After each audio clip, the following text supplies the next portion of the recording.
Hello, friends, and welcome to the world of Angel 1111. Let's bring light to earth. Friends, finally 2.5 months के बाद मैं वापस आई हूँ और इस सारे टाइम के दौरान मैं अपना जो गाइडेंस है वो फॉलो कर रही थी। कुछ 5-6 जगह मुझे बोला गया था जाने के लिए, तो मैं वहाँ होके आई हूँ। आपने कम्युनिटी पोस्ट में भी देखा होगा कि मैंने 2-3 जगह शेयर करी हैं, जैसे कि हरिद्वार, केदारनाथ और महाअवतार बाबा जी केव्स। ढेर सारा गाइडेंस लेके आई हूँ, बहुत सारा ट्रांसफॉर्मेशन है और आप सबको मुझे जो कुछ भी डिलीवर करना है, तो उसके लिए मैंने एक सेशन रखा है ज़ूम का। तो उसमें मैं सारे अनुभव मेरे जो हुए वो मैं शेयर ज़रूर करूँगी, या फिर मुझे किस लिए वहाँ बुलाया गया था, तो ये भी सारी चीज़ें मैं शेयर करूँगी। ठीक है, ये ज़ूम का सेशन कब होने वाला है या फिर इसके सारे डिटेल्स आपको जल्द ही दिए जाएंगे। तो चलिए, आज का टॉपिक बहुत इम्पॉर्टेंट है कि आप ख़ुद के साथ ऑनेस्ट है या फिर आप ख़ुद के साथ कितने हद तक ऑनेस्ट है।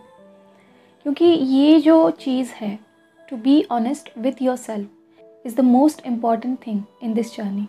जी हाँ, आपके जर्नी के लिए ये बहुत इम्पॉर्टेंट चीज़ है। बट नॉर्मली होता क्या है, करीब 90% लोगों को पता नहीं होता कि वो ख़ुद के साथ ऑनेस्ट नहीं है। जी हाँ, क्योंकि उनको ये कंसेप्ट ही पता नहीं है कि ख़ुद के साथ ऑनेस्ट होना होता क्या है। तो यस, आज हम इस वीडियो में जानेंगे कि what is the meaning of being honest with your self. ठीक है, क्योंकि जब तक आप ख़ुद के साथ ऑनेस्ट नहीं होते, आपके ट्विन जो है, आपके काउंटर पार्ट जो है, वो सीधा आपको मिरर करते हैं। तो if he or she is not being honest with you, then you really have to look into you, that are you really honest with yourself। तो चलिए देखते हैं। देखिए, ख़ुद के साथ ऑनेस्ट होना इट्स सिंपली आपकी जो भी फीलिंग्स है, राइट, उनको एक्सेप्ट करना। आजकल इंसान है ना, भागने में बहुत माहिर हो चुका है, इतना माहिर कि उसको पता ही नहीं चलता कि एक्चुअल में मैं भाग रहा हूँ। आप अपना ही खुद का एक एग्ज़ाम्पल ले लीजिए, छोटा सा एग्ज़ाम्पल। सपोज़ आप अंदर से किसी चीज़ की वजह से नाराज़ हैं, ठीक है, या फिर किसी भी तरह का आपको एंगर है, या फिर किसी तरह का आपको ट्रिगर मिला है ना, तो आप सीधा क्या करते हैं, उससे डाइवर्ट होने के लिए आप दूसरा कुछ ना कुछ काम करते रहते हैं। एक तो आप अपने काम में बिज़ी हो जाएंगे, राइट, ताकि उस ट्रिगर का या फिर उस नाराज़गी का या फिर उस एंगर का जो भी अफेक्ट है वो ज़्यादा आप पे ना हो, या फिर आप उससे थोड़ा दूर रहें, राइट। या फिर आप क्या करेंगे, जाके टीवी देख लेंगे, राइट, कौन सा आपका फेवरेट शो है, या फिर कोई सीरियल हो सकता है, या फिर कोई कॉमेडी शो हो सकता है ना। या फिर आप फ़ोन पे यूट्यूब करेंगे, या फिर नेटफ्लिक्स करेंगे, या फिर किसी न किसी फ्रेंड से बात करेंगे, चैट करेंगे, या फिर एक बाय डिफ़ॉल्ट ऑप्शन तो है ही, एक तो इंस्टा या फिर फेसबुक और अदर सोशल मीडियाज़। तो ये होता है एक्चुअल में अपनी फीलिंग्स से भागना। क्योंकि आपको वो पेन जो ट्रिगर से मिला है, या फिर जो भी नाराज़गी की एनर्जी है, या फिर जो भी एंगर की एनर्जी है, वो आपको नहीं चाहिए, राइट। इसके लिए आप क्या कर रहे हैं, इन सारे बाकी जो सोर्सेस आपके पास अवेलेबल है उन पे आप डाइवर्ट हो रहे हैं, राइट। तो इसे सिंपली हम कहते हैं खुद से भागना, खुद के फीलिंग्स से भागना, ठीक है। और इसी को दूसरे वर्ड्स में कहा जाता है खुद के साथ ऑनेस्ट ना होना। और मोस्ट ऑफ द टाइम हम क्या करते हैं, प्रिटेंड करते रहते हैं।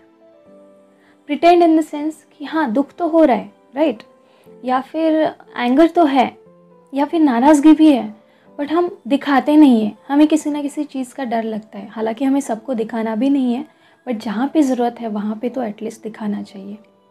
जो ट्रुथ है उसको एक्सेप्ट करिए, उसको बोलिए।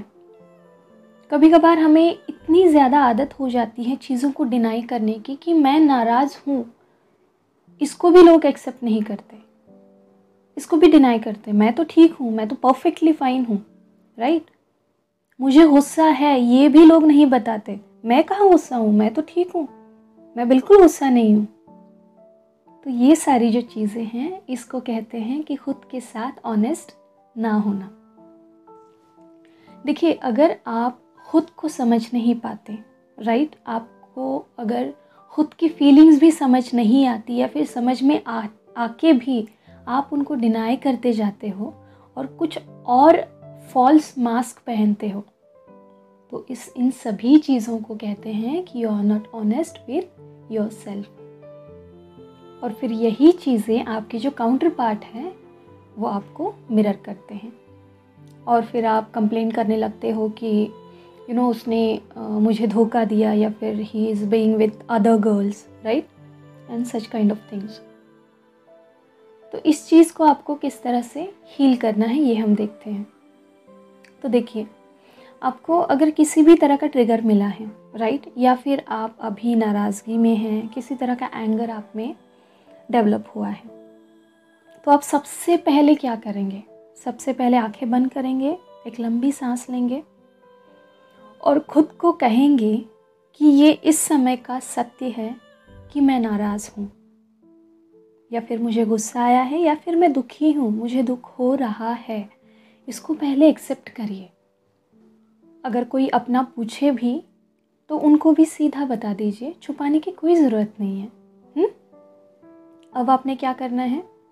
जैसे ही आपने ये चीज़ एक्सेप्ट की कि हाँ, मुझे अभी गुस्सा आया है, या फिर फ़िलहाल मैं नाराज़ हूँ या फिर दुखी हूँ, तो उसके बाद की स्टेप ये है, आपको थोड़ी सी वियर्ड लगेगी, बट यस, प्रैक्टिस कर करके ये चीज़ भी आपकी हैबिचुअल बन जाएगी।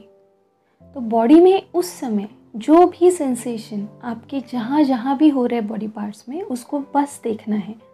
जी हाँ, इसका बहुत डीपर लेवल का रीज़न है और ये मैं आगे जाके हम देखेंगे ही। जो जूम सेशन हम लेंगे उसमें मैं ये सारी चीज़ें डिटेल में रिवील करूँगी, ठीक है। तो आपको क्या करना है, उस समय आपके बॉडी में जहाँ जहाँ भी सेंसेशंस हैं उनको देखना है, जो जिस तरह से है वैसे ही देखना है और बस साक्षी भाव रखना है, बस देखना है। उन पे किसी भी तरह का आपको रिएक्ट नहीं करना है, रिएक्शन नहीं करना है। सपोज टिंगलिंग सेंसेशन है या फिर गुस्से की वजह से कहीं पे गर्माहट है, तो जो भी जिस भी तरह के सेंसेशंस हैं उनको बस दृष्टा भाव से देखना है। और जैसे जैसे आप ये करते जाएंगे, आप नोटिस करेंगे कि आपका गुस्सा या फिर आपकी जो नाराज़गी है या फिर आपका जो भी दुख है वो धीरे धीरे कम हो रहा है। और ये एक बहुत इम्पॉर्टेंट एंशिएंट हीलिंग टेक्निक है। बट हाँ, इसके लिए भी आपको प्रैक्टिस की ज़रूरत है, ताकि उस समय पे एटलीस्ट आप काम रहें। मुझे पता है गुस्सा जब आता है, दुख जब होता है या फिर ट्रिगर जब मिलता है, तब हम काम नहीं होते हैं, बट एटलीस्ट आप इतना तो कर सकते हैं कि हाँ, इस समय मुझे गुस्सा है। उस समय की जो भी फीलिंग है उसको कम्प्लीटली एक्सेप्ट करिए, कम्प्लीटली एक्सेप्ट करिए। और जैसे कि मैं हमेशा कहती हूँ कि एक्सेप्टेंस जहाँ पे आपका आ जाता है पूरी तरह से, तो आपका 50% इशू वहीं पे हील हो जाता है। बाकी जो 50% बचा है वो तो आगे की जो हीलिंग या फिर रियलाइजेशन जिसको कहते हैं उसमें चला जाता है। तो किसी भी चीज़ को एक्सेप्ट करना ये आपका सबसे बड़ा स्टेप होता है टुवर्ड्स योर हीलिंग। तो यस, खुद के साथ ऑनेस्ट रहिए, किसी भी चीज़ को कभी भी डिनाई मत करिए।